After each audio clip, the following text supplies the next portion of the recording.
When you look at this controller, do you see a weapon? There's been a long-standing debate on the effects of video games.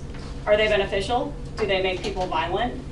When tragedy strikes, people cry out that video games make us violent, but I'm here to tell you that that's not necessarily true. There's just not enough proof or substance to the argument that video games cause violence to merit the response that it does. Not only that, but video games have been shown to actually improve cognitive function. So let's get some background on violent video games and which came first, violence or violent video games. Violence has been around long before video games. The first violent video game ever made, according to an online article by Professor Sean Rife in his article, Video Games Do Not Cause Real-World Aggression, was Death Race. Death Race, originally called Pedestrian, caused a stir as an 8-bit video game that involved a car running over stick figures. This game came out in 1976. Another game that came out in the 1990s known for its violent nature was Mortal Kombat. Mortal Kombat was responsible for the idea of putting age restrictions on video games. This law never passed, however. You can see it caused a lot of controversy with fatalities that include ripping another person's head and spine out of their body. Notable acts of violence before these video games ever came out occurred well into BC times. Gladiator fights where violence was praised. Countless wars occurred before this in the United States. Murder has been around since the dawn of time, yet when tragedy strikes, many look to video games. The truth is that violence has been around before video game violence. So to say video games cause violence is to ignore humanity's previous history with violence. Furthermore, studies that revolve around video game violence are either too few to draw a conclusion or too unreliable. Sean Rife, a professor of psychology at Murray State University, points out many flaws with studies conducted on video game violence in his article, Video Games Do Not Cause Real-World Aggression. The American Psychological Association is quoted by Rife as saying, one of the most studied and best established links to known psychology is tenuous at best, meaning that linking video games to violence is just a long shot. The American Psychological Association recognizes that the link is weak. The Supreme Court also ruled that video games are protected under the First Amendment in 2011. Supreme Court Justice Scalia, who read the Supreme Court's decision, is quoted as saying, the state's evidence is not compelling. These studies have been rejected by every court to consider them, and with good reason. They do not prove that violent video games cause minors to act aggressively, which would at least be a beginning.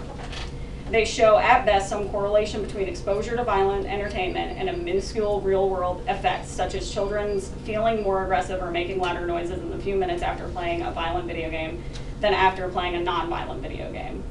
What Professor Rife has left out is that the American Psychological Association does link video games and an increase to aggression or aggressive thoughts and a decrease in empathy or pro-social behavior in their press release about the matter. However, the APA also recognizes that there is little research on whether violent video games lead to criminal behavior, including acts of violence. That's directly from the APA's website. Another point Sean Rife makes in his article is on the myth that violent video games cause mass shootings. While Rife makes the connection that mass shooters do play violent video games, they make up a minuscule number of total people who play video games, so it nullifies the argument because the number is just incredibly small. Professor Rife also brings up the matter of how the studies are conducted when analyzing whether video games cause violence.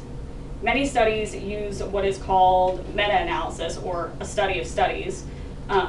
And the problem with this, as Rife points out, is that the studies can suffer from what he calls publication bias, meaning that when a study conducted does not have the intended outcome of that study, it's often filed away and never published.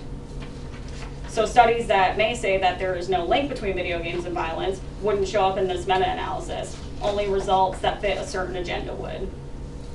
The studies conducted also don't focus on actual acts of aggression, but what Rife calls proxy acts of aggression. Examples given were how much hot sauce a person would give to their nemesis, or how long someone would expose someone else to a loud noise.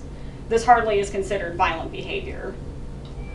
A study published by Nature.com showed a longitudinal study was conducted with 90 participants who had little to no gaming experience and no psychological or neurological problems. 25 people played Grand Theft Auto 5 for 3 weeks for a minimum of 30 minutes a day. This group averaged about 35 hours of total gameplay. 24 people played The Sims 3 for 3 weeks for a minimum of 30 minutes a day and averaged 32 hours of gameplay. Another group of 28 people played no games but went through the same testing. The study used multiple tests to determine aggression and found that there was no significant negative effects. The numbers don't add up because some people dropped out of the study while the study was being conducted. Believe it or not, they're actually positives to playing video games. Video games have been shown to improve hand-eye coordination as well as improve other cognitive functions. Dr. Mark Griffith published an article on how playing video games helps your brain. In the article, Dr. Griffith discusses how video games can be put to educational and therapeutic uses, and that gaming can improve hand-eye coordination as well as spatial visualization. Experiments on small groups of 10 to 14 people showed gamers with previous experience were better at perceptual tasks. Those with no experience were given 50 hours to practice and were better at perceptual tasks after training. According to Dr. Mark Griffith, a number of studies actually show that kids who played games after receiving chemotherapy needed fewer pain meds. This points to how games can be used therapeutically. So video games aren't all that, right? There are not enough studies to warrant the verdict that video games can lead to violence. In actuality, video games are more shown to have positive use than they are linked to violent behavior. You may have thought that video games cause violence, but that's just not true. The point is, you cannot yet connect the dots between video game violence and real-world violence without the studies to do so. Thank you.